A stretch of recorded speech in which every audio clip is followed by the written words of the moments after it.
What's going on, y'all? Gazer and 2K here with Steuben. It's the Gust podcast. Stubby, how's your week, man? I haven't talked to you in a few days. What's been up? Oh man, we busy week. We had Pokemon Day. Store was absolutely packed for that. And we had all those crazy reveals that we were kind of wrong on when last episode. When we were like, oh, they're not going to talk about. Well, yeah, starters, sure, but like, you said starters. We were like, they're not going to reveal any like actual like normal TCG stuff, and then they went and dropped Mega Evolutions on us. So there's that at least. But we're not alone this week. We are joined by none other than LittleDarkFury, Matthew Wood. Welcome back to the pod. Hey, don't dox him like that, man. Everyone knows his name now. Everyone knows my name now. Everyone knows it. Remember, I tried to keep it a secret secret like until the first Toronto. Exactly. That was like what, 2 years ago? When I was on stream for the first time. Yeah. Yeah. I remember the YouTube chat. I do. I remember that. I remember you were streaming. People are like asking your name. You're like, it starts with an M. Yeah. And everyone's trying to guess it. Is it Michael? Is it Matthew? Is it Mitchell? And just But I know that feeling because for a while I didn't put my name out there. I told everyone where I lived. I'm from California, Fresno, this and that, but I did not put my name out there. So I get that.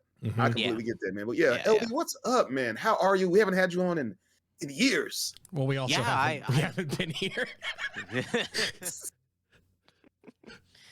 But no, yeah, I'm glad to be back on the pod. I know you guys just like recently started it back up again, so thank you for reaching out to me to have me back on again. Always a good time to chat with you guys. Yeah, I do remember the last couple of times I've been on the episode, and I remember watching you guys live back when you guys did the podcast back in the day. I remember I was watching a few episodes live and stuff way back then. It was like, it's been like 3 years now since I think you guys have been doing it. I mean, we took a year and a half off, but we did a solid 2-ish years, and by we he means he took a year and a half off because he was like just done with everything. Done with you. I'm already done with you again. That was quick. All right, hey, you want to be my new co-host? I'm tired of Gazer. Yeah. All right, let's go. All right. It's fine. Yeah, we got special guest Gazer Beam on the podcast. Wow, thanks, guys. We got For the Win next week too, so the three of us can have like a meme deck episode without Gazer. Yeah. Can't meme without me. Come on, man. Oh yeah, we can. You are the meme now. Gazer meme. Gazer meme. LDF. It's the last time we had you on. I don't remember how many subscribers you had on YouTube, but I'm sure it's. What do you think? It's doubled since then. If I remember correctly, you were coming up on 50K, I think. And then now it was like mid 2022, I think was when I was on your podcast for the first time. And now you're pushing 75. Yeah, we're getting up there. Hopefully by the end of the year we'll be at maybe around 90K. It's possible. Who knows? And that's the plan. The growth of Pokemon overall in the last few months, like sure the scalping and products stuff, all those problems, but like just like the amount of eyes on the TCG now feels like it's more than ever, and your view counts have like just like gone up too. So yeah, the live is not like the ideal game to make content on, in all honesty, but the growth of the game is like extremely good right now. You know, with Pocket, Prismatic Evolutions, people just wanting to get into playing IRL, like the tournaments are just getting bigger and bigger too. So it's nice to see how far the game has come, probably since last time I was on this podcast back in 2022. It's crazy to just see how far the game has come since then. The for once, like EUIC, the Twitch numbers, TCG had a higher number than VG for a little bit. Like there was a few hour window on that Friday. And then in the Saturday, there was like TCG was up by like 1,200 viewers over VG. And I was just like, what is happening? That's never happened before. So, and I mean, that was just Twitch. I didn't look at like the YouTube numbers or whatever, but still, I'm sure the VODs have eclipsed all of that in general too, by the way. So like whoopie-doo, but it happened live. I mean, I witnessed it. I'm not a liar. Or am I? He's got the eyes. Yeah. No, EUIC was huge, man. But I was listening to our guy, Hot Chalk, Bert's TCG, Shay. I don't. What does he go by now? Whatever he is. He's Bert's. And he put a video out. I think it's Bert's. Okay. Yeah, Bert's. Slowpoke well, like I was saying. But the OGs. OGs will remember that. Take it back. They'll know. But no, he had a video out, put it out a couple days ago, and he's talking about some of the greatest moments in TCG history. And one of them was at LAIC in like 18 or 19. And he's like, this 500 player tournament. I was like, wow, a 500 player tournament. And that's now I think LAIC this year was almost 2,000. EUIC was 3,300. It's crazy, man. Yep. Yeah, EUIC was huge. Like they had a gigantic hall, but it was crowded in there. It was really crowded. I saw a few people like on Twitter say that like it feels like they've outgrown that venue already. And that's the venue. So I like, where else you going, bud? I don't know. I don't see. If London can't contain it, what do we do? Yeah. I'm sure there's stuff close in size and maybe like Paris or something, but like still. Yeah, when even one of your biggest halls is starting to get crowded, I don't know. That's crazy. Mm-hmm. It's a good thing, but a bad thing at the same time if you look at it like that, So poor Pokemon with all this money and stuff. Oh no, what are they gonna do? Whatever will they do? We'll just print more. Hey, Boo Boo, what do we put in our picnic basket? $1 bills. I mean, by print more, they just make more. They print out more prismatic, and there they go. They're good to go. Oh yeah, they'll buy it all. Am I wrong? Am I wrong? No, you're not. No. I see cats buying prismatic for 130, and I see stores selling it. I'm like, what are these stores doing? And then in my mind, I realize like, oh wait, these stores will keep doing it because people keep buying it, so it's gonna keep happening. Keep happening, yeah, exactly. It won't stop until there's too much, and then it's not worth anything, and then they stop caring, and But even then, we talked about this on the first episode back. So remember the UPCs, the Charizard ones, the Mew ones. Those things didn't sell. They just sat there because there was too much. They overprinted those things, and they just sat and sat. Now they're and eventually someone's like, "Hey, I want them." And yeah. But it's also been a year plus on the Mew one. It's been 2 years on the Charizard one. So I mean, time always pushes value. I mean, we've seen this over and over. Creates nostalgia. It's cyclical. So it's always gonna continue to increase. You could crap in a Tupperware container and eventually it'll be worth more than what it is now. What? It's the truth. It really is. Like you look at Never heard that turn of phrase before. I mean, whatever. It'll be crazy to see where Prismatic goes in the next couple of years. I mean, you think it's bad now? Oof. Yeah, I mean, look at XY Evolutions. Nobody wanted it. It wasn't worth anything. It was bargain bin packs, and now a booster box is pushing almost $1,900. I hate it when I buy like a promo box. Last time I checked, they were like 1,000. That's crazy. Oh my gosh. Dang. I would hate buying a promo box, and then you look at the 4 sets. The 4 packs they have in there, and 2 are like, oh, that's a solid set. Oh, team up. Oh wow, the Sword and Shield set, the new one, and then the others are like Evolution's like, oh, yeah, great, why not? Sure. But in 2025, I will kill for those. Yeah. I will kill for those now. Yeah, exactly. Gazer will kill you for Evolutions. He's coming. He's coming for you. I'm after you. But all right, so Matt, it's been a while. We got to catch up, talk a little bit right now. You and I communicate a couple times a month. I know I hit you up. I think a couple weeks ago on one of your YouTube videos where your comments were just flaming you. I'm like, what are they doing? Bro, I've noticed. I don't know if it's like the bigger I'm getting or whatever, but I've just noticed some of the comments are just getting more and more like that, where it's just like, they're becoming more nitpicky and negative. Oh my gosh, on that certain video, like every other comment was negative. Like, what is going on? So I hit you up. I'm like, what are they doing? Don't they realize? Like, I went on like a whole rant. And I was like, I'm pissed off for you. I'm sorry. And you're like, yeah, it happens. You're like, you just shrug your shoulders. But that's what you gotta do. You just gotta shrug it off. It's almost worse than Samuel Simcoe, man. Oh, dude, I haven't seen Samuel in a while. That's crazy. Honestly, he still shows up sometimes. He has like a different username now. He no longer goes by Samuel Simcoe. But I can still tell whenever he comments on one of my videos, because like that broken English that he would like type in. Yeah. So even to this day, he's still leaving comments. I mean, he's a legend. Samuel Simcoe's a legend. Everyone has a resident hater, man. I'm Steuben's resident hater. Steuben's my resident hater. Everybody has one. You have Samuel. It is what it is. But no, you and I have been in contact. We talked a little bit, but for the listeners right now, they might have missed out on something. I know what's going on. So we're going to reintroduce you to everyone with the 6-prize turn. We're going to ask you 6 rapid fire questions. We'll take turns. We'll alternate. I'll start and Steuben will go. And you just answer as soon as you can, quick as you can. Just boom, ready to go. Gotcha. Oh, to interject. Speaking of 6-prize turns, I was at a cup this weekend. I seen it happen. I seen the 6-prize turn happen. Dragapult. Yeah. Yep.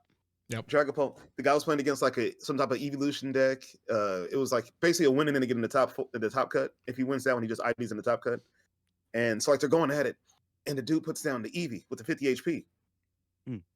And I think as soon as that happened, the other guy was like, like let me get going. And I think he had hit into a Fez the turn before, so he counter caught something up. Uses Dusknoir, put 130 on something, and then he was able to pop a Dusknoir and a Dusclops, and then he just took 6 prizes in one turn. It was crazy to see, man. That's crazy. It was wild. That's Dragapult's disgusting. If it wasn't for the ghosts, I mean, maybe not as crazy as it is, but they're powerful. They're good. It's fun. Yeah, the ghosts are a problem. They're just ridiculous. They're actually when they first came out, and everyone was saying, "Oh, it's a problem. It needs to be banned." I'm like, they're not that bad, because I was playing Dragapult myself. But even then, I'm just like, it's not that bad. But now, just like going, how many months it's been? About almost 6 months now.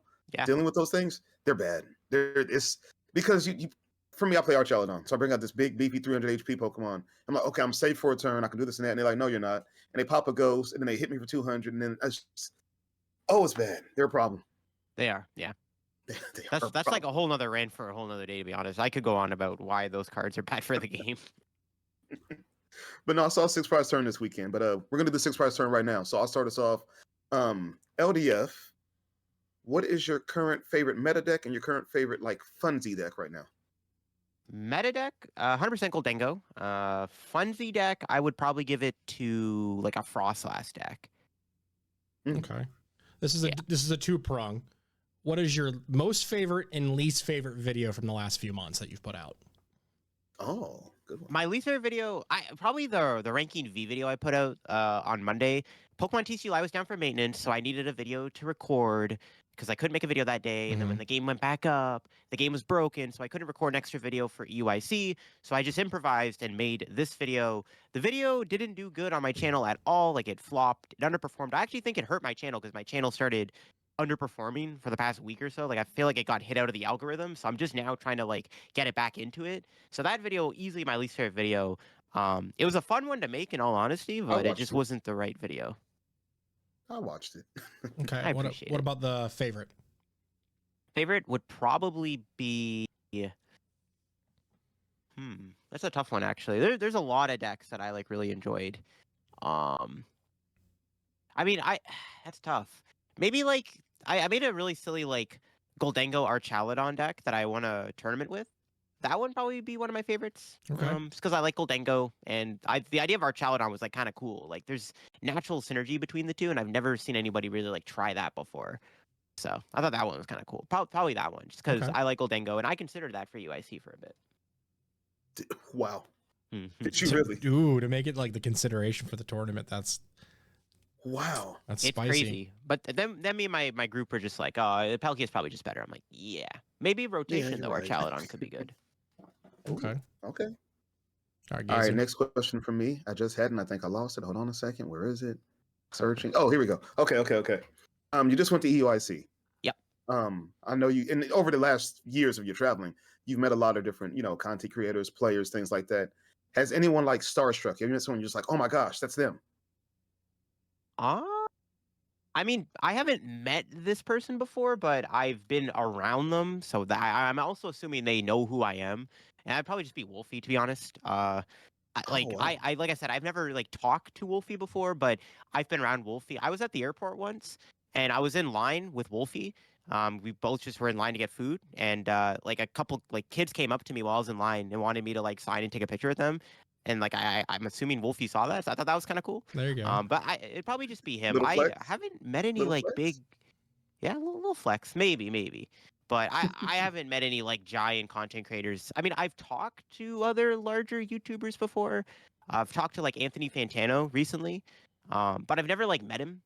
But I guess like that kind of counts as being starstruck because we've talked in the DMs. We just haven't like met in person. But in person, I mean, Wolfie, even though like I said, I've never interacted with the guy before in my life. You had your chance when you were in line. You could just like, hey, you're Wolfie Glick, right? You could just hey. I could have. And he might be like, hey, I'm a shy guy. I'm a shy liar. I hope he knows who I am. I don't know if he does though. No, couldn't tell you. at NAIC, not last year, but I think 2 years ago. I was in lunch getting line. You came up to me and we talked Oh, for I a little remember bit. And this. then I think while we're talking, and then I think, did you have something to eat as well? I think you grabbed something. We're eating a little bit. Yep. And we're It's sitting like there for a about 20 sandwich. minutes. Yep. Yeah.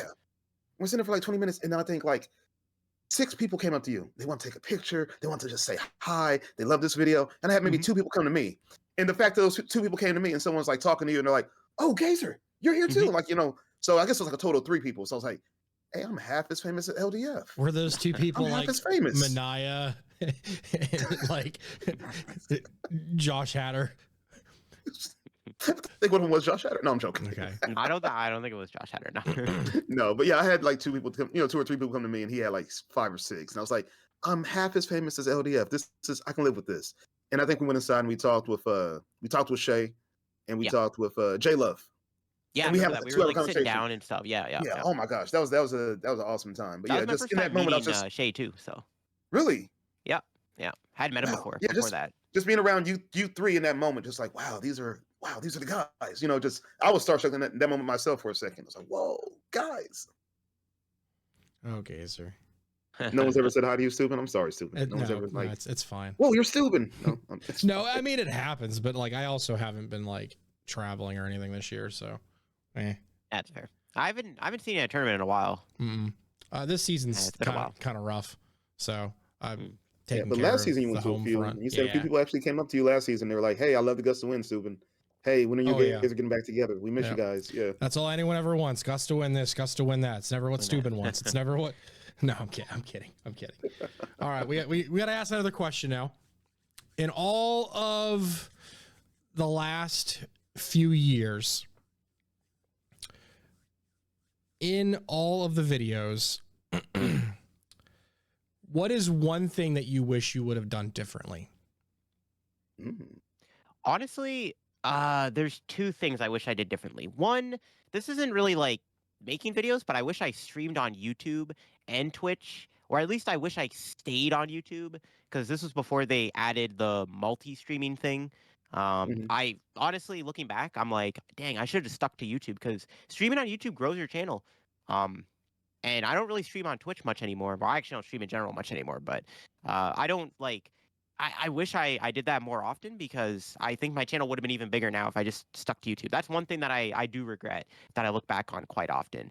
The other thing I probably regret is, honestly, just probably like the like just not really putting as much editing into my videos. It's hard to put editing into like gameplay videos, because people want to just watch raw gameplay and stuff, and they want to see like the breakdown of a match. They don't want to see like it's super highly edited, but I wish I did a little bit more of that to like stay ahead of the curve. Because now, as we kind of go into 2025, a lot more of the content creators in the space they're making more effort to making their videos like higher quality, and I just wish I also like maybe back then did that, so I was like ahead of the curve then. That's probably the 2 things. Okay. Yeah, I think when you were streaming, Twitch was more of an ass about the rules about multi-streaming. Yeah. They could ban you for doing that. Yeah, if you got caught. And they only now, just recently added it. Yeah, in the last year, they've really like laxed about it. They still want you to like not do chat stuff, but yeah, I wish I streaming on Twitch though.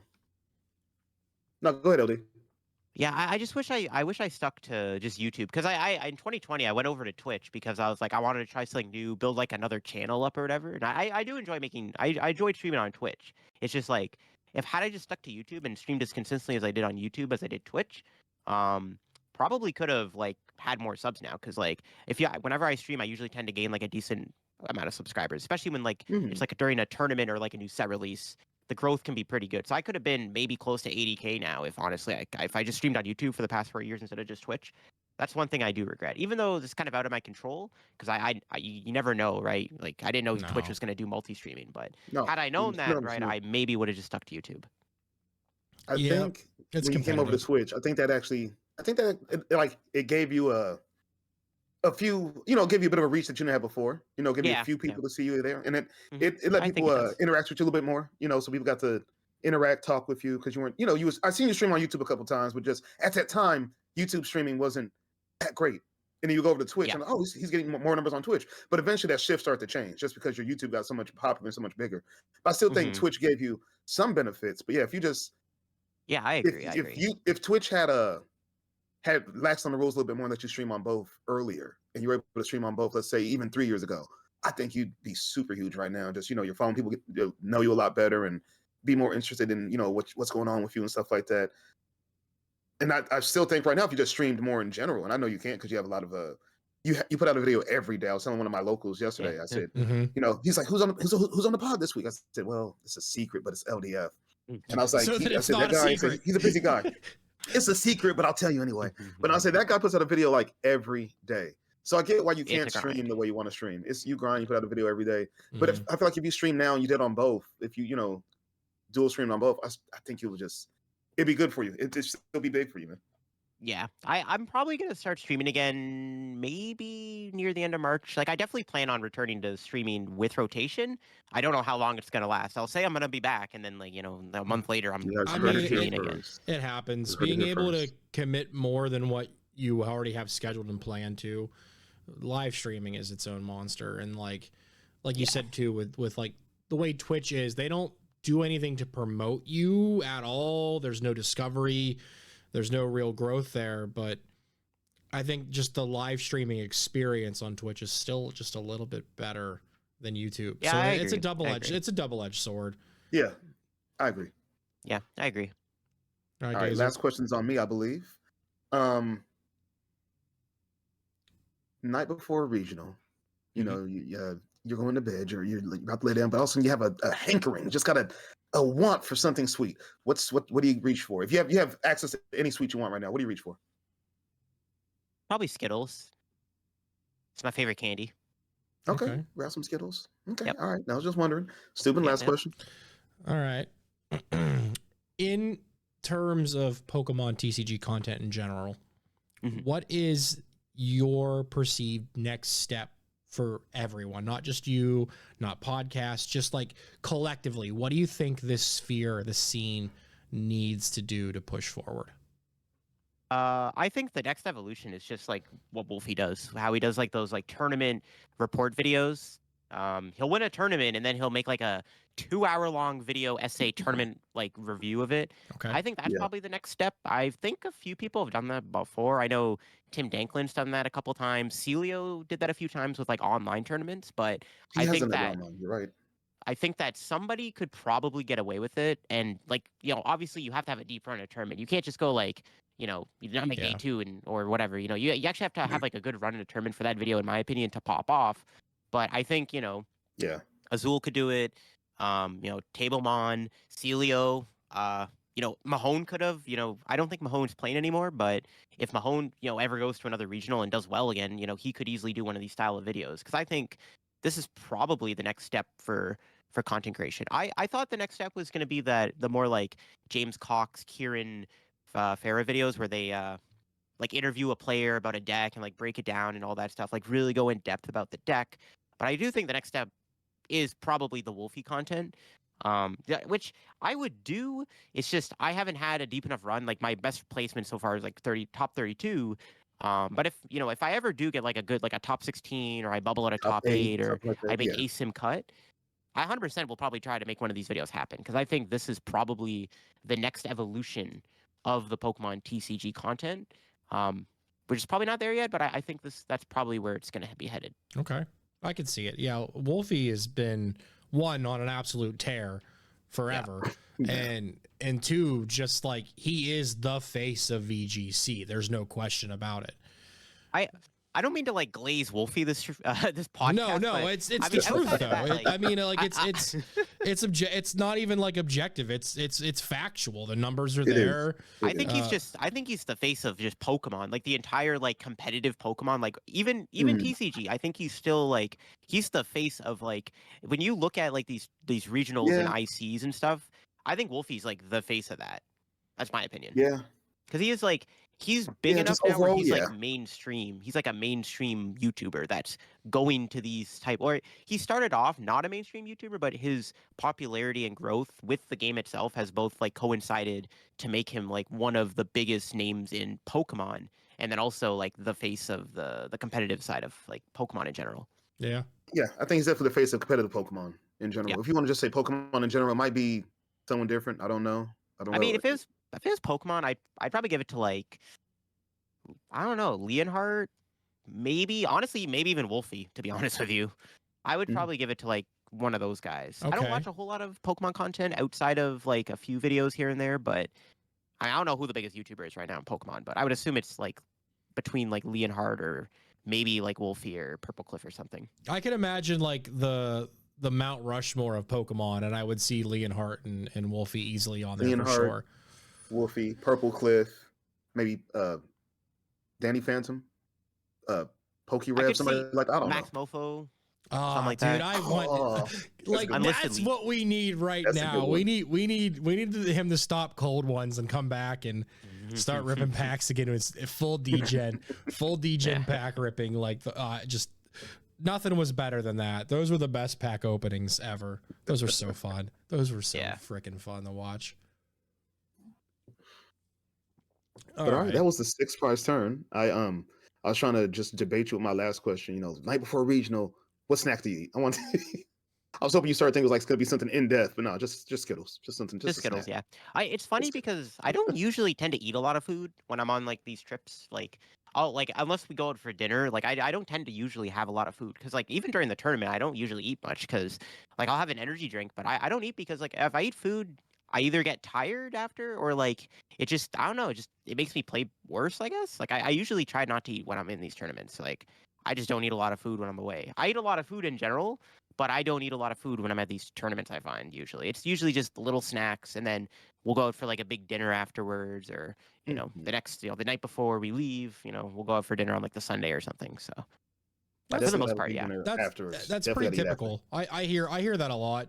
I mean, I have like maybe like jerky or something like to munch on throughout the day in my bag, and then I'll just hold out because like one, concession food usually sucks, and it's super overpriced, and it's always just like a bunch of greasy carbs or whatever anyways, and that's not necessarily what you need when you're trying to have your brain lock in for 12 plus hours in a all I really need is just a bit of caffeine and I'm chilling usually.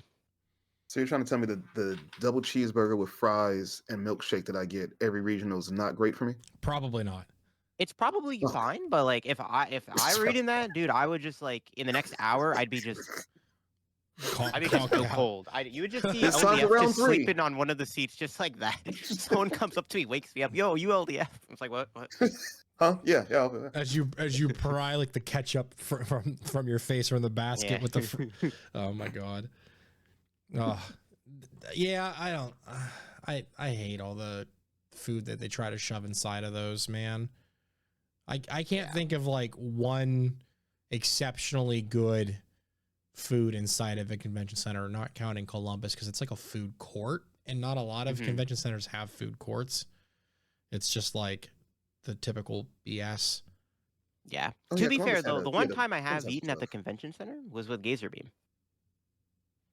Well, I mean, the Columbus one is definitely, you know, those are restaurants down there. There's a pizza place that's an actual chain and a Subway, and the other ones are kind of like whatever restaurants, but they actually like cook the food to order. It's not like you walk up and, I'll take chicken tenders, and they throw them in a basket. Oh, here you go. They're from 3 hours ago.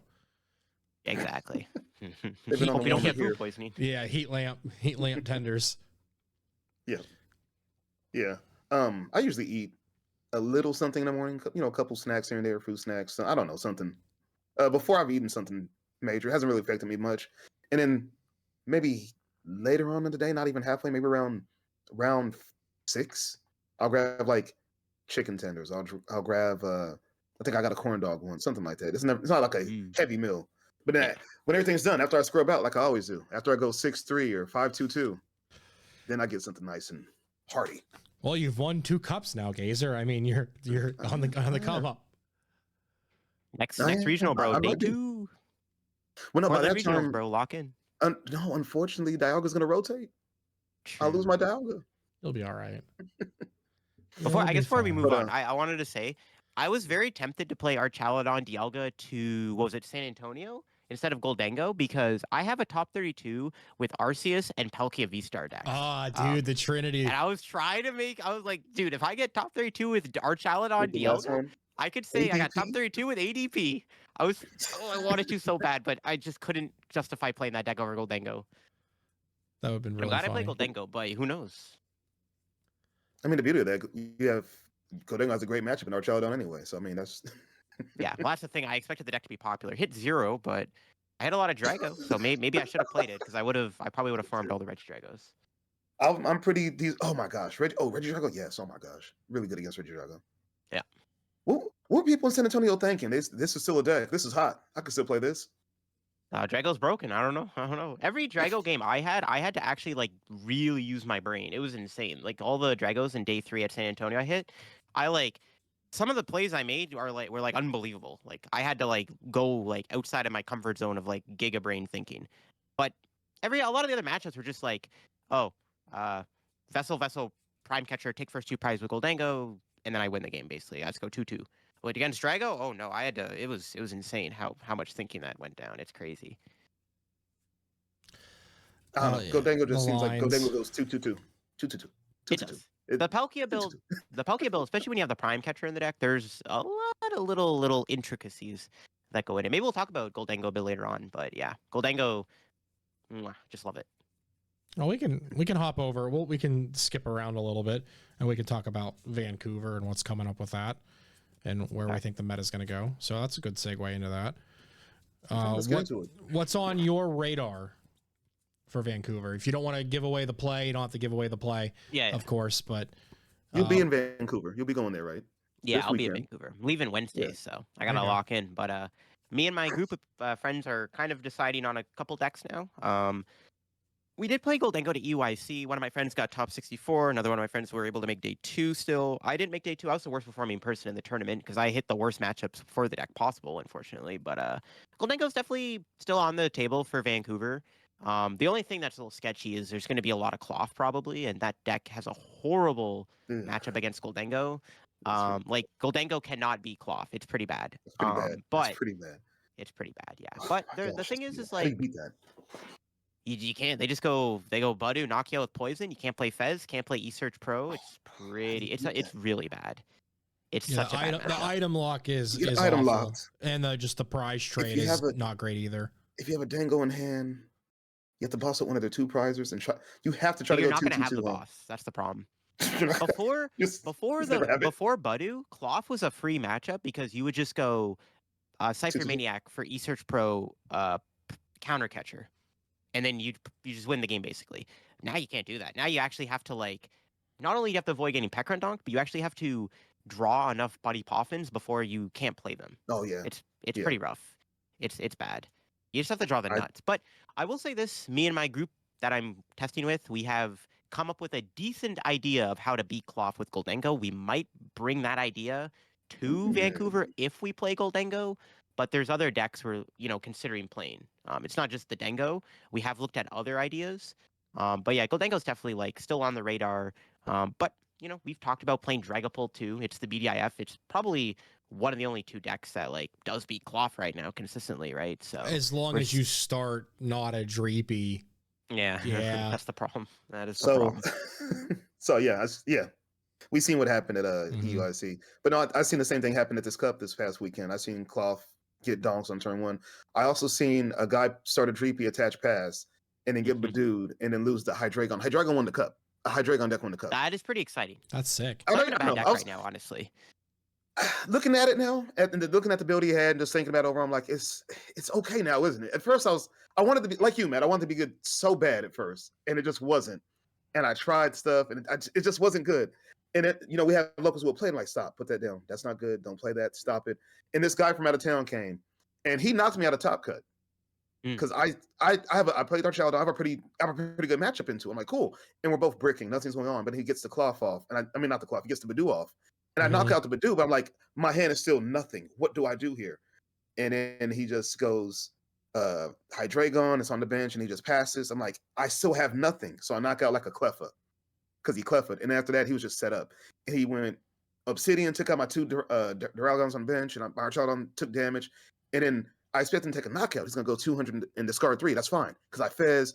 I have a Dialga with 3 energy attached. I can just go ahead and I have Thornton in hand too. I'm not the draw in the Thornton, but I can draw in the Thornton. I said I have a play. He Obsidian again. I'm like, no, kill me, knock me out, help me. He Obsidian, and then the next turn I can knock him out, but then he just had another one on bench ready with the counter gain in hand and just Obsidian again. I was like, you knocked me out, you got it. Go on the top cut and win it, and he won it. And to see the power of Badoo, and like since Cloth plays Badoo now, it's so crazy to see Badoo just freeze someone for a turn. If you don't get your buddy Poffins out, and you get Badooed, your Gimme Ghoul, your Dreepy, your Charmander's just there, just what do I do? Help me. And you can't help, you're gonna die. So yes, Godango might be kind of. You're not afraid of Badoo playing Godango? No, I told him that's tricky.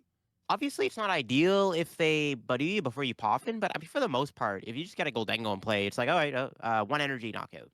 The thing you have to watch out for is late game Badoo. That's more scary. That's what I was going to say. Late game Badoo, yes. If you run out of energy, you can lose the game, yeah. Mm-hmm. If you get locked out of your retrievals and stuff, too. It's pretty bad. I beat someone like that. Late game, I just Badoo. And they're like, I can't get my energy. You got it. Yeah, you just deck them out because you're doing no damage to the Goldengos. You can't knock them out.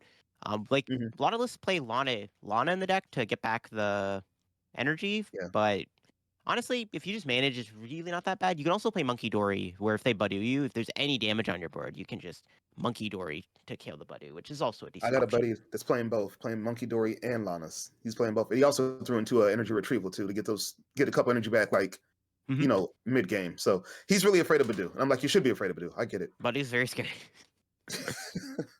I mean, that like items are typically like 60 to 70% of a deck. Like it's huge. And if you don't set up, you can't play Pokemon. And cool, GG's. Yeah, exactly. Now, if we look at like EUIC results, Goldengo did have 8.36% popped off of day 2. So I mean, that's pretty solid. Has good matchups across the board. I mean, it feels good into most things in general too. So if not Goldengo, what other sleeper picks do you think would be a good choice for Vancouver? I used to say Raging Bull was good. I don't know about that anymore. I like the idea of Raging Bull because it has a really good Dragapult matchup, and I expect Dragapult to still be extremely popular in Vancouver. Probably the most played deck. The problem is Raging Bolt, not great into Archaludon, not great into Gardevoir, not great into Goldengo. It's not bad into Miraidon and Gouging Fire. It's okay to Goldengo, isn't it? It's okay to Goldengo. No, because if they don't prize Esearch Pro, they just go 1 prize board. You take the first knockout. You're right. You have to take the first knockout. You're right. Yeah, you have to take. It's pretty unwinnable. Yeah. You have to go you have to basically hope they prize their Esearch Pro. But Raging Bolt is cool, like against Dragapult. If you just expect to hit all the Pults in the room, Raging Bolt doesn't seem like a terrible play.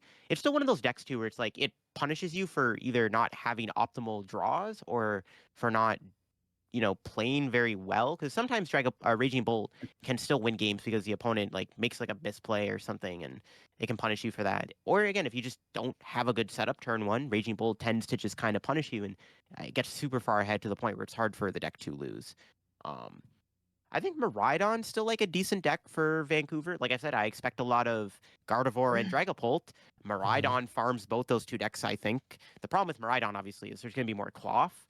But it's not a bad deck. It's another deck that I've also been looking at playing for Vancouver. I haven't played a Turbo deck to a regional before, so I think it'd be kind of cool to maybe play Miraidon to Vancouver. So I've looked into Miraidon. Take both. I think Miraidon's not great because I feel like Cloth and Archaludon to see play, and Miraidon has bad matchups in both of those. It does, but it's just you have, in my opinion, just having a good Pult and a good Guardy matchup makes up for it. I expect Guardy to increase a bit in play just because of the amount of Cloth. That's the other deck that beats Cloth is Gardevoir. I think those 2 decks will be the most popular decks in the room. I think Lugia might have a little bit of a mini resurgence too. I think a lot of too. I think Lugia could. Yeah. And I mean, you're just beating 3 popular decks. I don't think it's bad. It's kind of matchup roulette, I guess, but as long as you're like just kind of going EXO, you're probably going to be hitting the top players who are going to be playing these type of decks like Gardevoir and Dragapult. So Miraidon's definitely not a bad pick for the tournament. It's also just another deck though, where it's like if you have a slow start, if you can't answer like turn 2 hands, like a lot of the time you're gonna fall so far behind. Yeah. Yeah. Yeah. I mean, on the topic of Lugia too, like it's gonna rotate, so people might want to give it that one last hurrah. There could also be that same argument for Regidrago too. Like, as long as you don't hit Badoo, Regidrago's still nasty. Drago's still a decent deck. Well, I've kind of gone back and forth in that idea because, like, yeah, its Dragapult matchup is not great. You're good into Gardevoir.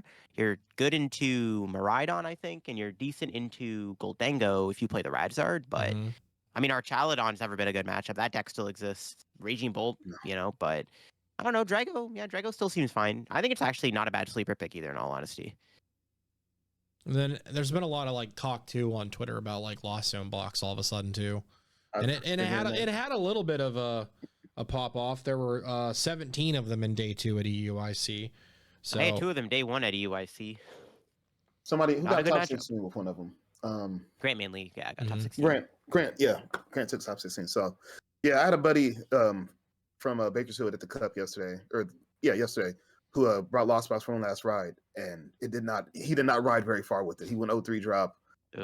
He said he didn't get an attack off the whole 3 games. He got Badoo in the Oblivion 1 game. Next game he went Sable Eye attach, pass, and got knocked out, got clothed. And then I think one game he got a Comfy off, got one flower selecting off, and just whiffed everything, and then got I don't know how he lost that one. It was just bad for him. Yeah. I just don't feel like Lost Box is in a good spot. I think agree. It's gone. It's over. I think it's just over. I think it was more well positioned for EUIC than it is for Vancouver because it also has a pretty bad cloth matchup because of the Badoo. Yeah. The Badoo's really bad because they just stop you from playing the game. And then the Badoo plus the extra poison there is enough to send Comfies to the Shadow Realm. So yeah, I don't think it's a good matchup at all. I think Lost Box is still like a decent deck. I think you have to play with Pikachu. You're still okay into Goldango and Archaludon if you play the Pikachu, but I mean your Dragapult matchup's fine, right? And your Guardian matchup's pretty good too. They're not playing Fluttermane and Badoo and Klefki all in one. They play Fluttermane is pretty bad though, but yeah, I think Lost Box is cool. I honestly, if Cloth didn't win UIC, I probably would have played it at Vancouver. You're a madman. So I'm a big Lost Box enjoyer, but yeah, it's just I think the deck's a bit worse for this tournament. Yeah, Cloth stonks have definitely been up. I've seen a lot more of people playing it online in general and online tournaments too. Yeah, since then. So it's also just it's a cheap deck that you just win with. Like you literally can win if your opponent just puts one Pokemon in the active spot. People like that. It's effectively a Yu-Gi-Oh deck is the meme that we've been saying on our locals that it feels like it's such the turn 1 FTK or whatever. Yeah. First turn. Yeah. Literally. All right. Well, Vancouver aside, let's talk about content creation and your journey. Well, we kind of dipped into it a little bit, but what has been hard and objectively PTCGL, right? Yeah. Like, cool. And we recently saw Mahone come out and say, I'm not going to do it anymore. I'm not going to play Pocket, and I'm just going to focus on curated tabletop content and things like that. And like that was to be expected the way like he hasn't been streaming and so on and so forth. He was leaning towards that way like a while ago, and he said the studios, the studio at Full Grip was being worked on. He dipped into it. He talked about it, but I guess he made the formal announcement last week, right? Yeah, or a week before last, whatever it was. Yeah, made the formal announcement. I mean, he was already leaning that way, and everyone like I knew it. And when I seen the video, I'm like, well, yeah, like what's but some people were surprised and shocked by it. But I get it. Live is not the funnest thing to make content with. So what, like Super was saying, what are some of the difficulties of that? Like how do you deal with that? Because you put out a video every single day. Honestly, I don't mind live either. I'm just numb to it, or I personally don't really care that much. I think you're numb to it. That's all it is. I am numb to it. I mean, I don't get as many like bugs and glitches as like usually the average player gets, to be honest with you. But I also play like just random stuff that tends to not be buggy, I guess. But I don't know, like I just enjoy playing the card game. I try not to be too negative about live because I just don't want to put too much negativity out there. And I mean, I don't mind the game that much. I personally like, some days catch me on a good day, I'll defend the game, but I can understand people's frustrations with it. I think really the worst it's griefed me is probably literally last week when they had that long maintenance, and then when it went back up, it was like broken. I literally couldn't make my last 2 videos I needed to schedule for EYC.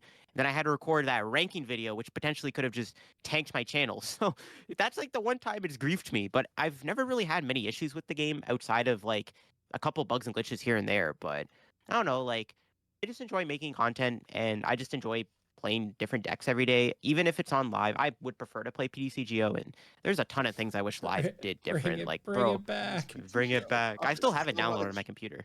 It's still literally in my my tab here. It's sitting beside. You ever Google just like Chrome. open it up and just like stare at it every once in a while to like reminisce? Yeah, I've done that. I've opened it up by accident a couple times, thinking it was PTCGL, and I'm just like, oh no. It just hits me all at once. I'm like, oh. Dang. Yeah. I wish they would add more features to live, like add older sets to the game. I've been using Heart Gold Silver Energies IRL recently, bro. You gotta add those to live. I regret not using them on PCGO when I had the chance. Also, I wish they would make the deck profile, like deck manager thing, actually like good, where you can do like a full deck list view like you could on PTCGO. Making deck profiles for the start of my videos is kind of annoying when the deck profile is like off to the side a little bit. It's like I have to like open it up in limitless image gen. It's I like think kind of dumb.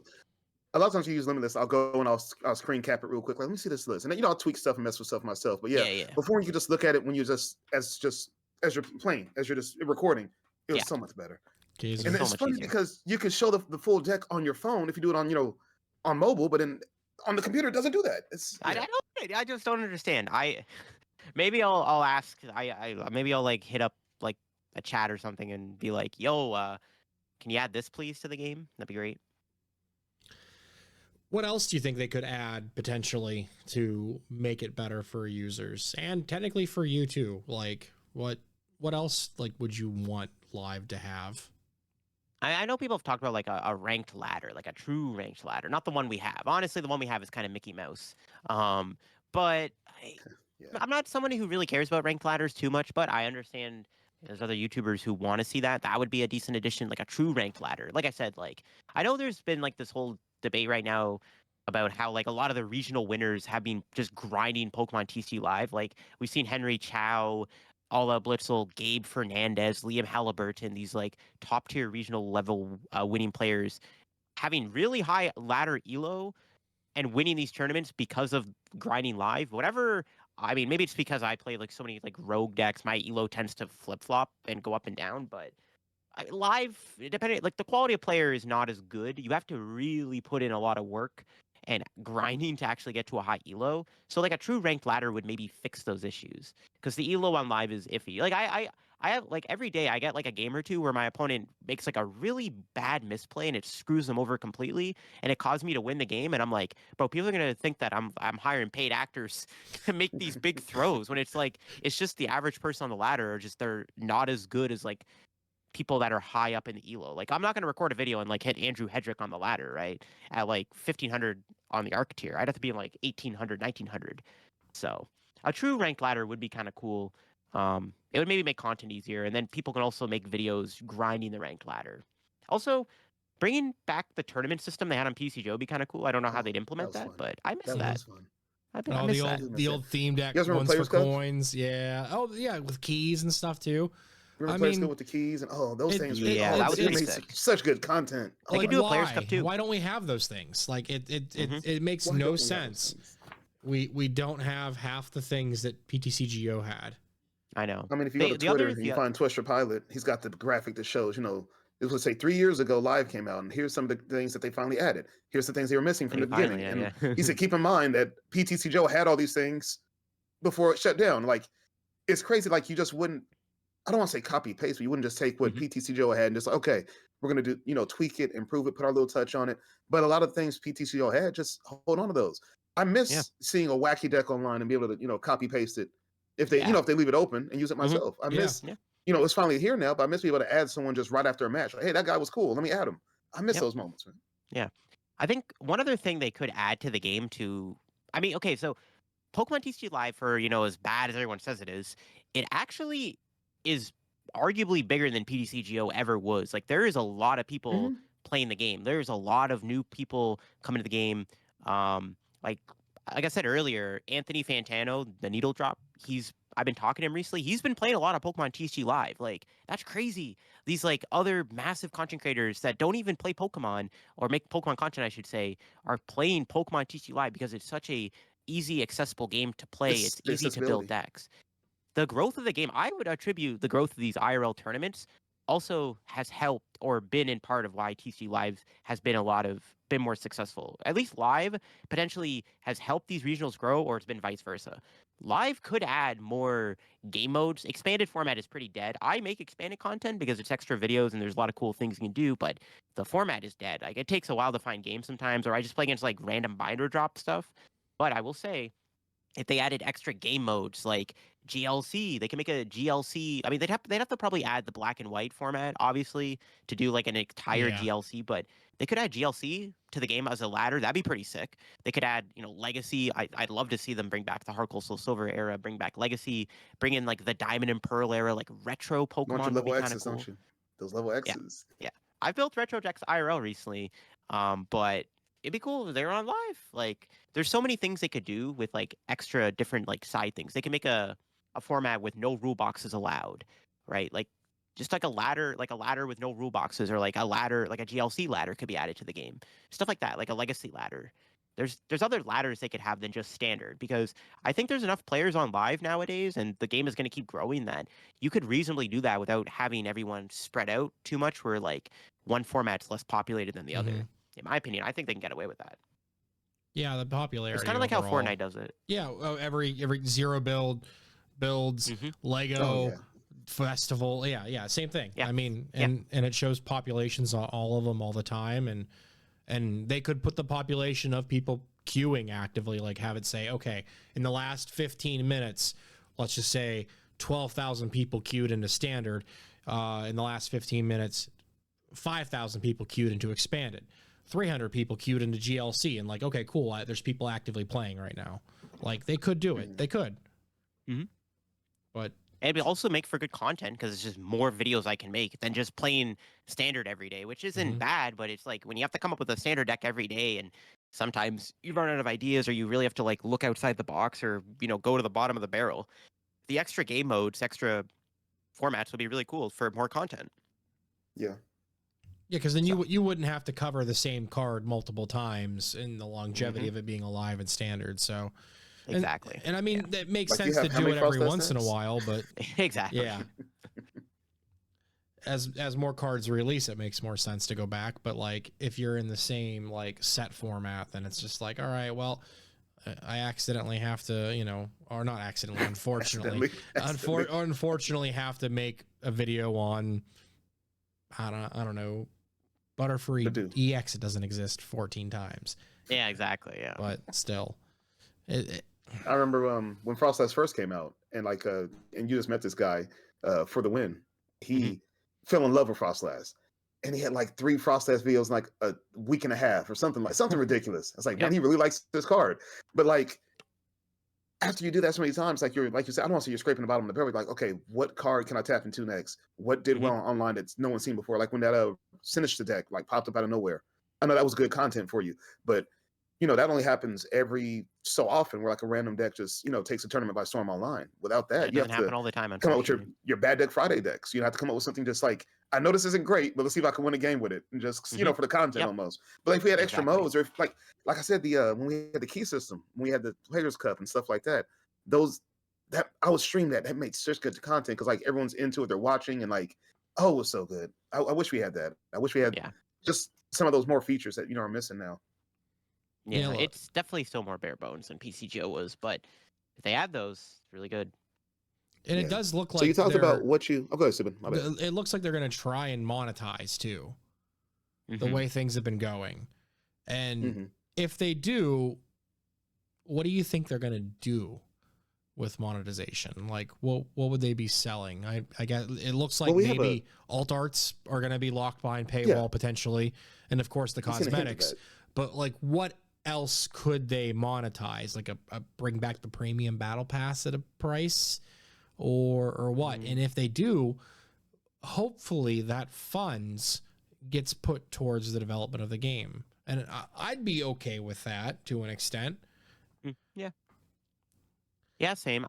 It'd have to probably be like, yeah, monetized packs. I'm not sure about the alternate idea because I'm somebody who blinks out their decks. I hope that what I saw is not true because that does not look It's good. happening. It's happening, man. Oh my goodness. Hopefully After not. what's to say, after 6 months, then you could craft it for free. But other than that, it's gonna cost you something. I believe it's happening.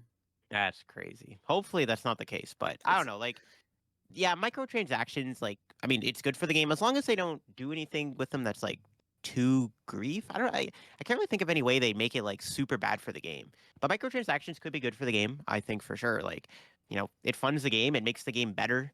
That's not a bad thing. Like the game, obvious. Like clearly, Pokemon aren't paying the devs enough.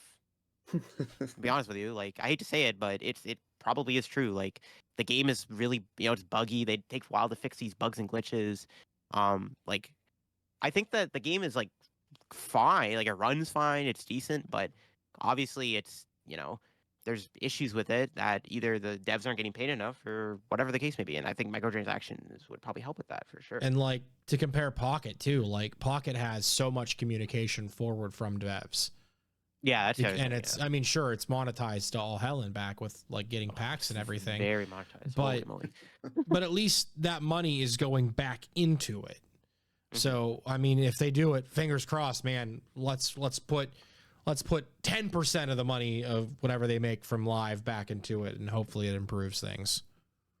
I agree. Yeah, like Pocket, it's crazy how Pocket is just like within like what 3 months, 4 months it's been out now. It's like a Pocket YouTuber gets more views and subs than Pokemon TCG live content, and live is technically the more universal game than Pocket, but Pocket is just such an easy, like player friendly game compared to live that the game just gets like 10 times more views. Like there's people who make videos on like the meta decks for Pocket and they get like 50,000 plus views on like just the little tiny meta decks where it's like Pokemon TCG live, a meta deck video sometimes doesn't even crack 10K views. It's actually just kind of ridiculous how that works. And this is the game that has cash prizes too for the physical version. Like, yep.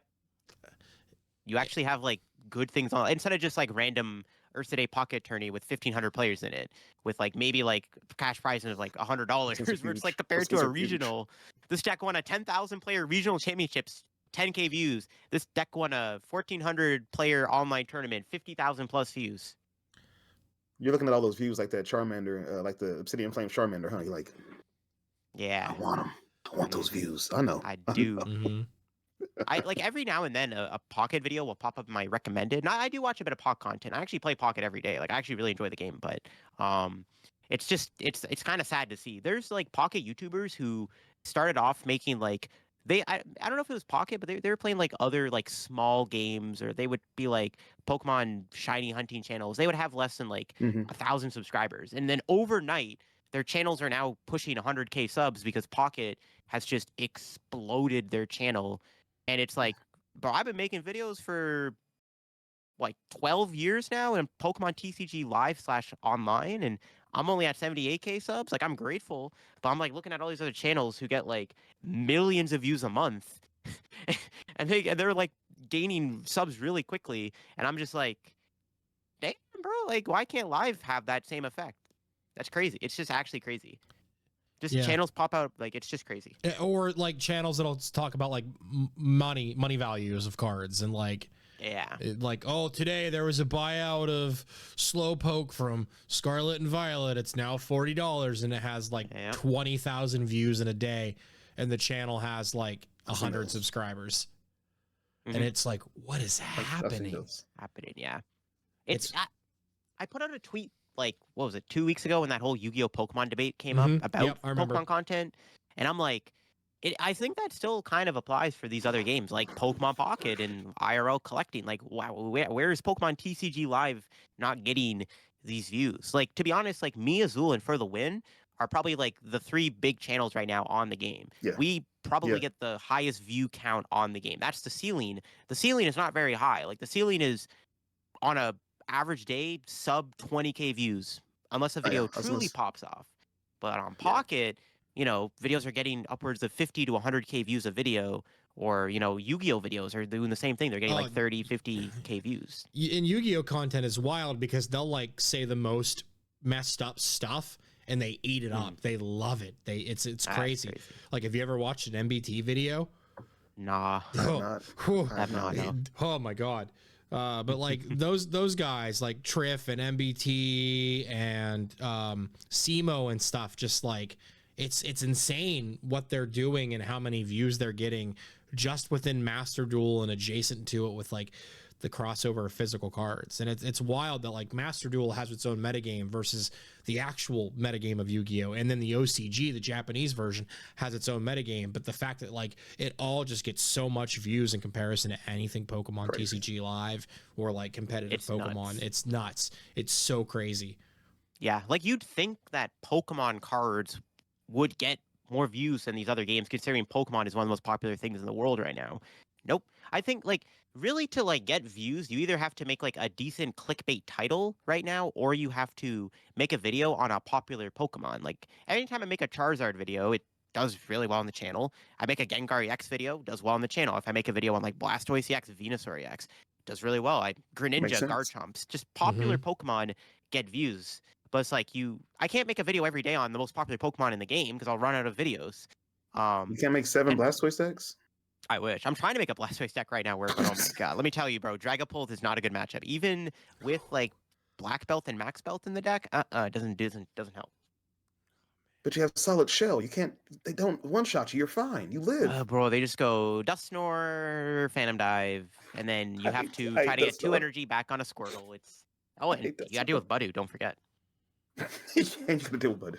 And like you could play Palkia, but that's only one time to get the 2 energy. I've been trying there, that. It doesn't work. It's too slow. Yeah. It's a fun locals deck, but I keep tearing it apart every time I play with it. It's like, all right, cool. Yeah. I won 1 game. I'm gonna throw it back in the binder. Nice. I won 1 and 3. If I can get some decent matches for a video, you might see it this weekend for a video for when I'm away in Vancouver. But it hasn't been easy building and making Blastoise work right now. I'll tell you that. But it does get views. You put out a Venusaur deck not too long ago. That actually ended up doing decent because there you go. It's Venusaur. It was actually good. It won me a few games pretty easily. It actually was winning games because it surprisingly can beat Dragapult. But Blastoise, nah, bro. 2 energy to attack. It's somehow just not enough. It's crazy. But if I can get some wins with it, might make a video out of it. We'll see. There you go. But that's the thing with YouTube content creation, right? Well, I mean, so touching more on content creation. Yeah. I think I agree with you. I think you, Azul, for the win. I watch you guys' YouTube videos quite often. I like I said, I watched your meta breakdown. Your best deck video. I watch your YouTube shorts. I watch a lot of your stuff. Yeah, thanks. Oh yeah, I got you. But I also watch other people like Cilios. I watch like Berts. People like that. If anyone was crazy enough to try and get to the realm, like you say, the ceiling's not that high. The floor is. I don't even know how high the floor is, but the ceiling, for this creation is not that high.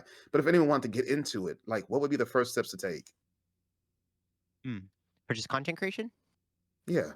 I mean, Pokemon TCG Live videos are fairly easy to make. You just have to build a deck, play it, get some games with it, make sure the games are decent, and then you get a couple wins, you got yourself a video. And live, it's easy to make. It's quick. It's like fast food content, but if you have the time, you can still make like highly informational, educational content, like these, top 10, top 5 videos. There's still a market for that, in my opinion. Celio, I know he's been going through like some, mental health stuff recently and whatever. Some personal stuff, yeah. Yeah, because he doesn't upload as much as he used to. But that market is still available for like more I enjoy educational, his best decks of the month. Videos. Yeah. I enjoy seeing Zach Lesage put out his best decks of the week. I enjoy seeing stuff like that. Yeah, like Celio and Zach, I think, are like the 2 main channels who like do that style of content, right? I think there is still a market for the competitive side of things, especially because I mean, honestly, before like PCG Live, most of the big YouTubers were just the competitive content creators. That used to be the thing. There really only used to be like 1 or 2 rogue deck guys, but now the rogue deck guys are at the top, and the competitive people, they're not. Well, they're not I'm not trying to say they're not the top, but you get what I mean. Like it's not the forefront anymore. People more or less want to watch the fun stuff, right? Yeah. There's just not enough competitive YouTubers playing Pokemon TCG Live. Like Azul doesn't upload every day. He doesn't make a video on like the most popular deck in the format at the time. Usually, he'll play. He's pushing for Worlds right now. Yeah, exactly. Like I think Zapdos TCG is like the only one who actually like really posts like daily competitive Pokemon TCG decks. So that market's actually kind of shrunk a little bit. So Mhm. that's a market you can kind of tap into. And then And obviously again the educational stuff. I think the whole like James Cox, Kieran Farrar style content would also still be, it's a good market right now. James Cox doesn't upload much. Kieran hasn't been, as uploading as much. I've been trying to get him to upload more, but he definitely hasn't been uploading as much as he used to. That market is, in my opinion, wide open. Like I said earlier, that whole like Wolfie style content, even if you're not going to regionals, you could win an online Mickey Mouse tournament, and you could still turn that into a Wolfie style video. I mean, sure, it might not be as impressive as like doing well in like a regional, but it can still make content. You know what I mean?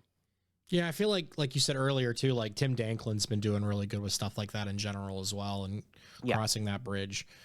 There's a lot of avenues that people could go into. Ultimately, it just like I feel like you just end up in a niche, and that's where it becomes a problem definitely. ultimately for someone to potentially break through outside of the norm.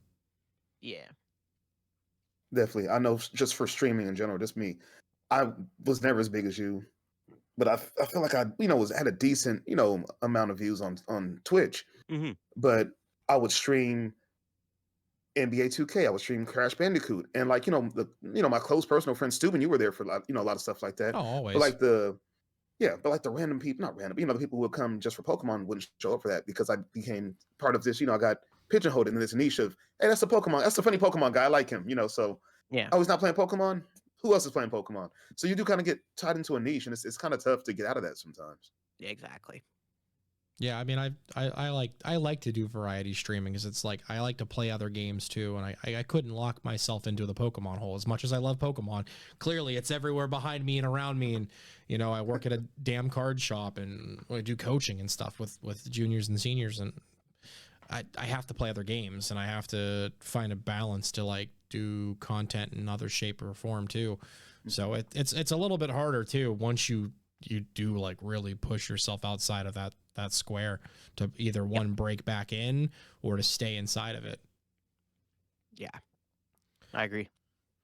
And So, humans, just anyone who's listening right everybody now. has ADHD. So like 1 minute I'm hyper focused on Pokemon, the next week I'm like, all right, cool, I want to play Fortnite for a week straight or whatever. I mean, like who knows? Then you're Whatever. tired of Fortnite. Then you want to play Monster Hunter. Then you're tired of Monster Hunter. Then you want Oh, I haven't downloaded the new Monster Hunter yet. I hope it's fun.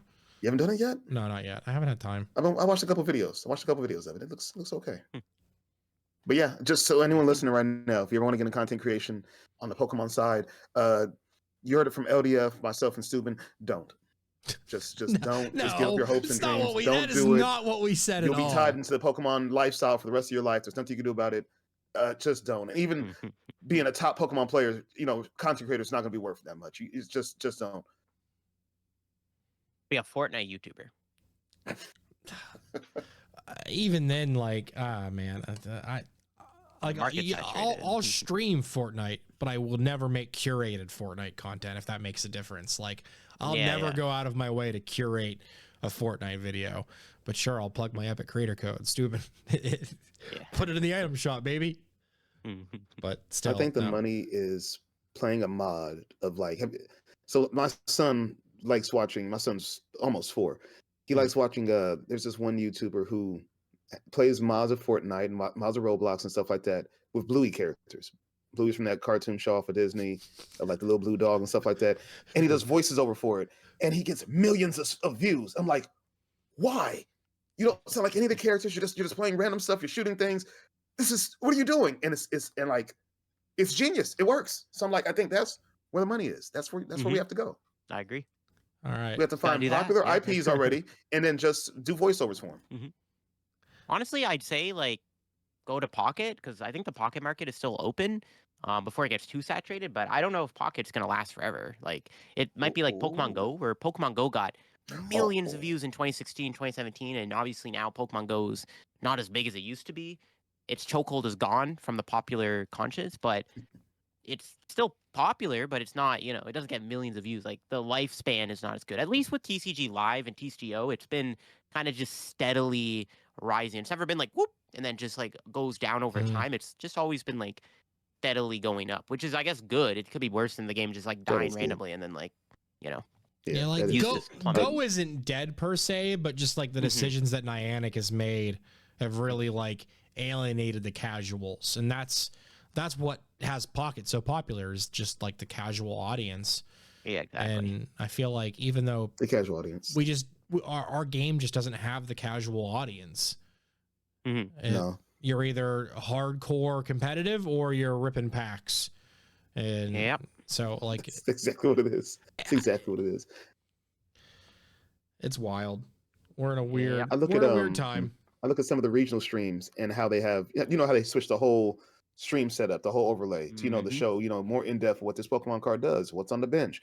And, for a lot of, us, I guess we call us purists who, know what's going on exactly. We're like, hey, it's a lot going on. Hey, that's too messy. Hey, take that off the screen. I want to see their hands. I want to see their expression. We want to see the extra stuff. But I have to stop and think about it, for myself personally, like this is good for, a casual person who's just coming over from VGC for a second, or just coming over from Go because Go ended. So Go raided into TCG because they can kind of keep up with what's going on. So yeah, it's for the casuals. I think live is great, but just regular, just TCG, tabletop play, or I'm not live. Pocket is great for the casual, but for TCG or tabletop play or live or PTCGO was great for like the hardcore people like us. The purists. You know what we need? Exactly. We need holograms and dual discs. No, I'm kidding. That'd be sick.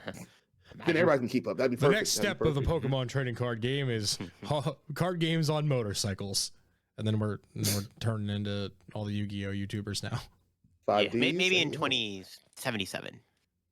Well, I mean, coming up in 2025, at the end of this year, we're going to see a Pokemon ZA. And I think I'm gonna segue into that. We'll see Pokemon ZA coming out this year. I'm excited for it because I liked XY.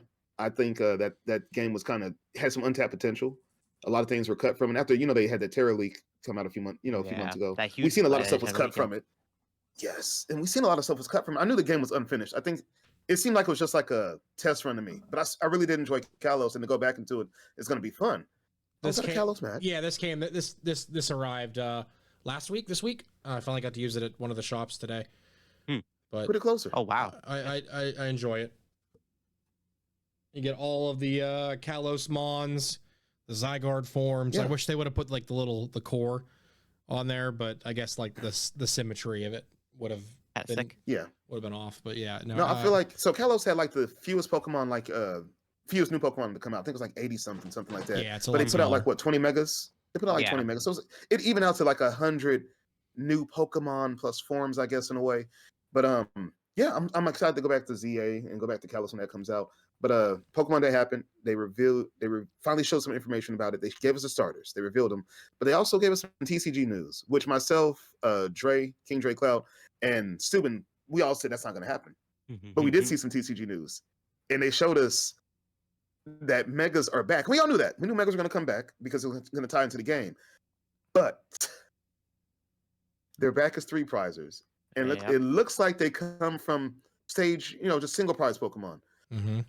Steuben, I want your thoughts on that, and then I want to hear yours too, LD. So I played back in the day. If you dig deep on my YouTube channel, you'll find like Mega Ampharos EX meme deck profile, like physical profiles and stuff like that, Sceptile and all that whatnot. But they were all 2 prizers, and they maybe had 30 to 60-ish more hit points. But when you played them, your turn ended unless you had the Spirit Links, which those didn't even come out until 3 or 4 sets down the line. Was it that many sets? I know it was a few sets. Phantom Forces, I think, was the 4th set. That was the 4th set in XY, because it was base, Flash Fire, Furious Fists, and then Phantom Forces. And the first Spirit Links were in Phantom Forces. Now, just to cut you off for a second, think about how ridiculously powerful these cards had to be to end your turn. You only get a 30 HP boost, 40 HP boost, but it ends your turn. They're this good. Your turn has to end. You can't carry on. They weren't. They weren't though. No, they're pretty bad. Not at the very beginning. They weren't. No. The most played one out of the gate was Kangaskhan, and it wasn't even that good overall. I It remember was when okay. It I got jumped top back 4 at in. Worlds, I think, but Yeah, it was that, never Oh, like did a it? mega competitive deck. That I did Yeah. not know. Wow, I did not know that. No, I remember when I first got into PTCGO. It was right when Furious Fist had just released. So I'd seen some of the megas. I was looking at them like, oh, my turn ends. Oh, this attack does this, and I was like, these aren't that great. I'm just gonna play this regular Lucario instead. Why turn into the mega? yeah. And like, there's a lot of decks that play regular Lucario. I'm like, oh, cool, Lucario EX is cool. And it took I'm gonna go back to Mewtwo EX. Cool. It took until Primal Clash with Gardevoir and Steptile. and no, that was Ancient Origins. Gardevoir and then Ancient Origins. Oh no, Primal Clash also had Groudon, and Groudon was a big deal. I would say the first one where Megas were that relevant. I think it was Phantom Forces when we got Mega Manectric. Mega Manectric yes, was really good. yeah, Manectric with I Rough did play that. I played Seas. Manectric. Yveltal was a deck. That was a thing. Yeah. I think I played that at Roanoke Regionals. So I mean, they weren't Manectric. super crazy. I mean, of course, the biggest one that had the most success was Rayquaza. Yeah. Across the board, and there was like 3 to 4 ways to play it. The biggest one was Audino. So no, Audino was a one-time meta call. It was by Japan. Yeah. It was a cool meta call. I kid. The best deck was Night March, and Audino somehow just beat it, beat the crap out of it, taking multiple prizes. Yeah. But the fact that we're getting these and they don't evolve from EXs, and they're 3 prizes, and I thought we were done with the issue with 3 prizers, but it's crazy. The Lucario actually seems kind of busted. I'm not gonna lie. Kind of. Extremely. Pretty busted. Stage 1 with 340 HP. It has 2 attacks, Aura Jab for 130, and it attaches 3 basic fighting energies from your discard pile to your benched Pokemon in any way you like. So there's finally some fighting acceleration that isn't awful. And then you have Mega Brave for 2 fighting. It does 270 damage, which is pretty reasonable, unless you're playing against like a stage 2 or whatever. And then the Gardevoir is I think that's good too. Has the most HP printed on a card. Right? 360 HP. 360, isn't it? On a stage 2. Crazy. And evolves right from Kirlia, so you don't need to have a Gardevoir. You just go right into the Mega right from Kirlia. And it has 2 attacks, both using a single Psychic. Overflowing Wishes is the first one. For each of your bench Pokemon, search your deck for a basic Psychic Energy card and attach it to that Pokemon, then shuffle your deck. And then the attack is Mega Symphonia for 50 times the amount of Psychic Energy attached to all of your Pokemon. That's the one right there for me. And it feels like this plays in tandem with the current Gardevoir EX that we already have. Yes. And it's so crazy. Be very glad that Refinement rotates before this card comes out. Additionally, there was one other card revealed. This is Premium Power Pro. It's like a Powerade, basically. It's an energy drink. It's a sport. I think it's a sports blue shake. Drink. It's a shake. Yeah, whatever. Yeah, literally. But it's effectively fighting type Electro Power or Power Tablet. Your fighting type Pokemon do 30 more damage to your opponent's active Pokemon the turn you play it. So now that Lucario can swing for those big EX numbers. That 130 is now, anywhere between 30 to 120 more damage if you have access to them. And then I'm talking about the 270. That as well, yeah. Charizard. Yeah. Now, two of those, you're hitting Charizard for 330. And then what's crazy too with the Lucario is like Salvatore. That's the combo that people are talking about. Is like, all right, cool. I'll go second. I think Twan posted that, right? Yeah. Hey, how's your first turn going? It's just going okay. I use Salvatore, turn to the Mega Lucario, or a jab for 250 damage. It's all right. Pretty broken. Yeah, load up all the energy on the bench. And like the attacks seem good, but also generic, which is different. Like more type focused. Yeah, I think my current take on the Megas is like, we're yet to see the full picture, but I do think Megas are not great for the game. Like 3 prizers, like being popular again, doesn't sit great with a lot of people. The last time we had a 3 prize deck be super good was Mew VMAX, but I do think the one thing with the Megas is they will make a lot of the one-hit KO Pokemon a whole lot stronger.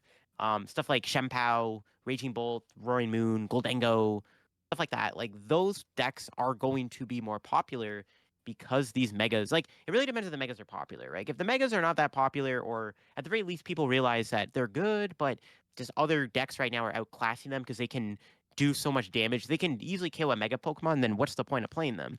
Like there's a chance the megas maybe, like, I guess can dwarf something like Charizard or Dragapult out of the format, but even then, like Charizard could just go pop a Dusknoir and then like knock out a Lucario pretty easily, or Dragapult can do the same thing. So I'm not sold on them yet. I think that the fact they're worth 3 prizes actually might be bad just because there's so many hyper aggressive attacks right now and cards that allow you to KO them that I don't think they're going to be as bad right off the gate. But, you know, maybe as time goes on, you know, we might see megas be the popular way to play the game like we saw VMAXs. Just right now, they're mixed up with the big EXs, and there's enough like cool, like cheesy things you can do to like kill them where it's like you get this big Lucario out, okay, I'm just gonna Frenzy Gouge, knock it out, take half my prizes. You know, it's pretty good. Gardevoir maybe has a bit of leniency because it has so much health and it's got the Guardy engine behind it, where Lucario doesn't really have that type of engine.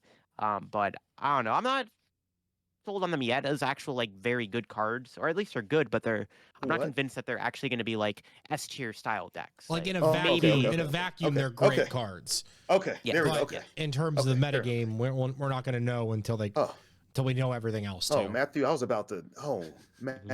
I had to use a real name for a second. I was about to. Man. Oh my God, Gazer. Yeah, like in a vacuum, these cards are good. Just at glance, and then you think about some of the combos you can pull off. I think about the Mega Gardevoir EX with the regular Gardevoir EX, and I'm like, my mind is like, what? Who thought of that? And I, you know, in a vacuum. But then let's say it's hard to set up. You know, maybe Refinement Curlia hurts us more than we thought. I remember watching was a stream, one of the streams in Japan.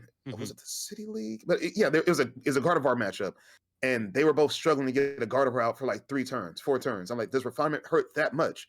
Maybe it does. So maybe the Gardevoir, you know, is not that great in a meta, but in a vacuum, the cards look really good. You're right. I feel like we're missing something. There's something more. Yeah, I don't know if it's going to just come from Curlia that simply. It might be a 1 per game kind of thing. Like, you know, like how megas are in the game. You can only use 1 in this match. Who knows? I don't know. But I feel like they're not. I just feel like they're not going to let us just evolve and boom, there it is. My theory from when ZA was first announced way back when I was saying it's going to come to the card game eventually, my theory was like, you evolve, let's say you evolve a Charizard to your Charizard EX, the next turn you can Mega Evolve it. And I thought it'd be something along that line. It's like almost like a break. Like a break. That's what I thought. Yeah, I thought it'd be like a break. But if it comes straight from a Curly, it's got to be something different, something more. If it comes straight from a Riolu, it has to be something else added to that. I mean, we don't know what's ultimately going to happen too, because like, are Terra Pokemon gone too? Or like, are we done with Terra Pokemon? I think we're done with Terra. Looks like it, yeah. And like, is the trainer's gimmick? Is it going to be 2 sets? Is it going to be a 1 year thing? I think it's a 1 year thing. Well, so 3 sets. Well, typically 4 sets a year. Typically 4 sets in a year, not counting specialty sets, which there's 1 to 2. Oh gosh. There's 1 to 2 specialty sets per year now. It seems like. So it looks like megas are going to be the August set, like the Stellar Crown Shrouded Fable set is going to be the mega set. So there's a good chance that trainer Pokemon, I assume they'll still. I think they'll still be there because we're going to have 2 sets of trainers. Yeah, we'll get 2 like main sets on it. Maybe I thought we were going to get 3, but then you're right. I think megas will be Journey Together and Destined Rivals 3rd set. Are already locked in. I thought we get a 3rd one, but then I think you might be right. Megas might be our because the game won't be out at that time. It said late 2025. Megas might be our 4th set. So we might get a 3rd set with trainer Pokemon. Megas could be the November set, actually. That's true. Yeah, that might be our 4th set. We might get a 3rd set. And I thought about 3 sets with trainers Pokemon. After that, I think they'll be done. Are we in for them to break the cycle, though? No, that's stupid. I think the cycle's broken now. No. Explain. Okay, so Legends is a stopgap, just like Arceus was. We didn't get an announcement of the next generation. We got Champions announced, which looks like a VGC coverall kind of thing because it showed all the gimmicks like and it showed Pokemon Home. Yeah, it's just battling. So the cycle's broken. The 3-year cycle is officially broken because 3 years ago, get a mainline series game. 3 years ago, we got Scarlet and Violet announced. and we're coming up. We've officially hit that 3-year. No next gen. I think the cycle's broken. So they'll announce one though, right? We'll get announcements or something, won't we? But it won't come out this year. You're right. So I guess it is broken. There's no way it's a mainline flagship series title is going to come out this year. Yeah. Especially it won't come out this Legends year. not coming out until later this year. Yeah. It won't come out this year. They'll probably announce it at what, Worlds, baby? Hey, here's a sneak preview of Gen 10. I mean, maybe. Probably. Probably, yeah. It's a possibility. Following 2026, we'll probably get a new game. Pokemon, whatever colors they choose or whatever time they choose, whatever letters. Who knows? But I guess you're right. That's not until late 2026 then. Yeah, fall 26, right? Because there's no way that they're going to push Legends ZA in, let's say, somewhere between August to November. They're definitely going to do it before Christmas. They want holiday season. They want that holiday. They want that holiday money, and they want that locked in. Mm-hmm. There's no way they're going to drop a new title like come January, February. There's no way. And they don't do summer releases. No, I guess. Yeah. I guess it'll be once again like September 2026. Because like the sets that we know still technically like full set names that we have Scarlet and Violet in them still. So what if the mega set doesn't have Scarlet and Violet in the name of it? What if we go to a 10 set block instead of a 12 set block? Maybe. You're a madman. And then they could take the TCG separately in whatever direction they want to and not have it be worried about being attached to the mainline series for progression. You're speaking crazy, man. That's like almost blasphemy, bro. What are you doing? I mean, I'm just spitballing, I guess. I don't know, dude. But I think the cycle's broken. I guess you make a fair point. Make a fair point. You're right. For the first time, Pokemon isn't predictable.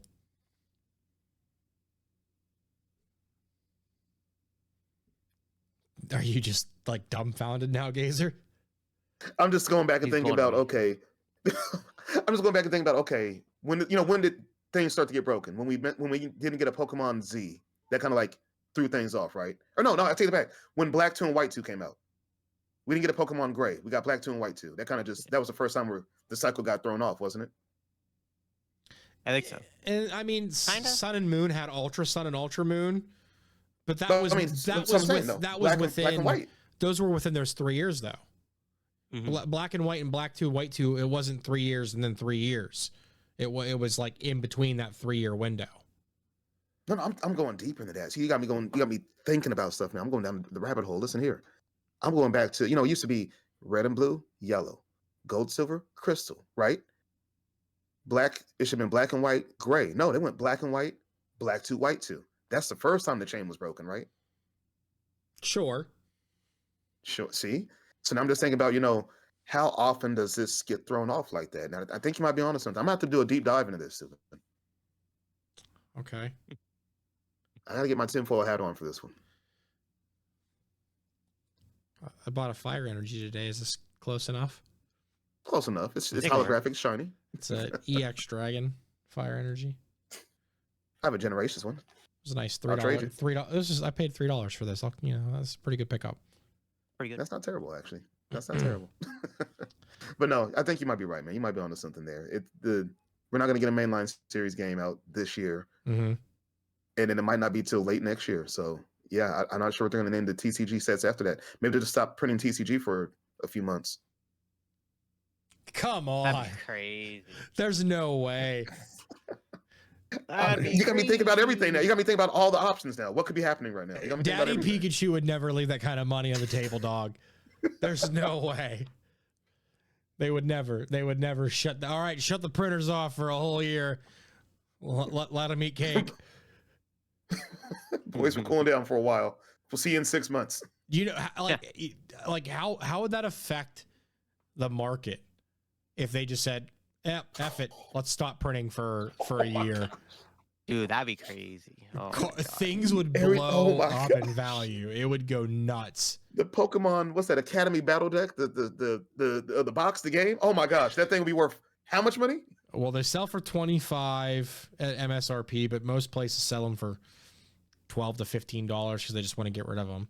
They got to rid of them. They got to move them. So they sell them for $15-20. But it'd be like that episode of South Park where like the internet goes out. They have to like travel like out west to find internet. It'd be like, y'all got any Pokemon cards? I got Battle Academy decks for $50. We'll take them. We'll take them. That's what's gonna happen if they just stop printing. But they're not going to. They're not. I know. But no, you have me thinking though about how things are kind of different. Things are getting thrown off, and I guess change started when we started, getting more in sync with, Japanese releases and more in sync with their rotation. And I guess games going to follow suit now. We're not getting a mainline game. It's going to be 3 years now. And when we didn't get Pokemon Z, and so they put out, Oraz, they put out Alpha Ruby and Sapphire. Things have just been changing. And I guess Pokemon's not as predictable as we thought it was. I thought the TCG was like set four sets a year. Two specialty sets, 4 year, 2 specialty sets. But that might change too. You might be onto something. Who knows? That'll be a topic for a later episode whenever we know more information. That's fair. Yeah. But I guess we're so I guess Omegas we feel like I feel like there's gotta be something more. LD, you feel like it might not be great for the game, and Steuben, you're kind of indifferent. Is that what I'm hearing? I'm in the middle. Yeah. Yeah, I'm kind of in the middle. Yeah. We'll see. We'll see. We haven't seen the full picture. We'll see. Yeah. When we know more, then we can make a better decision. Yeah. Yeah. It's got to be something different. It's got to be something more. It can't just be, I can run 4 of these in my deck and evolve all 4 of them. It can't. And just evolve them with no problem. Just ease. Just boom. Hey, here's my Lucario. Yeah. I don't know. But no, I guess with all that being said, Steuben, are we ready to wrap this up? Yeah. As always, the floor is yours, LDF. Whatever shout outs, plugs, sponsors, you name it, you know what to do.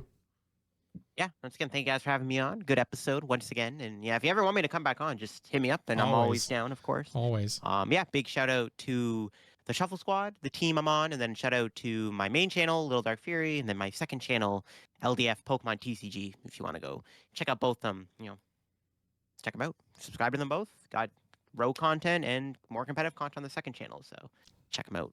Can we find you on Twitter anywhere? Facebook? MySpace? Yeah, I forgot about that. Yeah, my bad. Shout out to my Twitter, LittleDarkFury, too. Go follow that. And I guess my Twitch. We talked a little bit about my Twitch. I might be returning to streaming soon with I think the next after rotation. You got to so. stream on both. You got to go stream on both for at least a week. Yeah, I'm doing something. It's just going to be so hot and so hype. Yeah, I'm doing something pretty cool, I think, hopefully, fingers crossed, at the beginning of March, coming into Atlanta, or not March, sorry, April, for the coming into Atlanta Regionals. So that I'm definitely gonna have some cool streams when I'm doing that. So that's hopefully gonna kind of, but no leaks. Yeah. Don't tell anybody if you're listening, you're watching. You didn't hear anything from anybody here. No, I didn't. Nope, not at all. Gaze, is there anything from you? Nah, it's good to have you on, man. LD, like you're like I feel like like. Can I call you a friend? I feel like you're a friend of mine, man. Yeah, of course. Yes. I feel like you're boys, So it's just. Yeah. LD, no, it's just great to have you on again, man. I'm glad you're able to come on. We made this work out, and I feel like it's gonna be this is good. This is great. Mm-hmm. Yeah, we had a good talk. Perfect. But that's it from us. As always, all the links, everything down in the description, the show notes. If you're watching on YouTube, like, comment, subscribe, ring the bell so you know when episodes come out. And of course, if you're listening on Spotify, Apple, whatever, leave a review, follow. I think what is it on Spotify? It's subscribe, and on Apple it's follow.